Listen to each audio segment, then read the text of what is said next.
the Nintendo Wii finally gets a Batman game. But instead of the dark, gritty world of Arkham Asylum, Wii owners get the bright, campy world of the new Batman cartoon. The whole point of the Brave and the Bold TV show is that Bats teams up with lesser-known heroes and fights lesser-known villains. It's like a comic book history lesson in animated show format. So the game lets you play as Batman, along with heroes like Hawkman, the new Blue Beetle, and the Green Lantern that looks like a backup dancer for Lady Gaga. I don't know what that means, so I'm gonna assume that was an insult. And they take down villains you've never heard of, like Catman and Gentleman Ghost. Your own law-breaking is what cost you your life, Gentleman Ghost. All I wanted was another chance. Each episode in the game is presented as an actual episode of the show.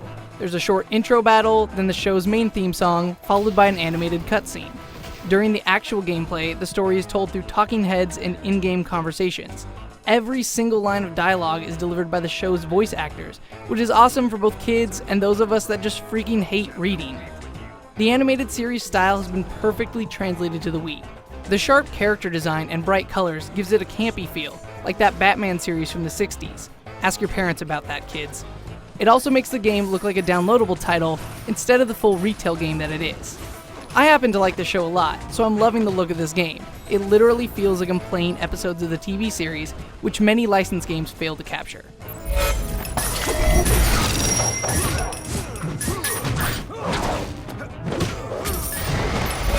Caught somewhere between a platformer and a beat-em-up, Brave and the Bold requires mashing on the A button a bunch until everyone on screen is knocked out.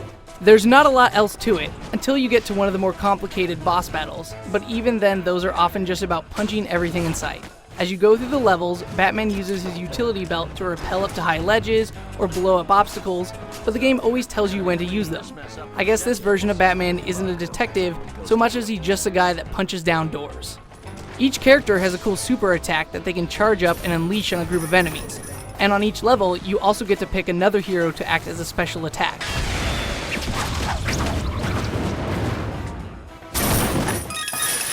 They're still the forgotten relics of comic book past though. Golden Age Flash? I didn't know you were still alive. The entire game can be played in co-op mode too, which definitely makes the game more fun, but also makes the game a lot easier.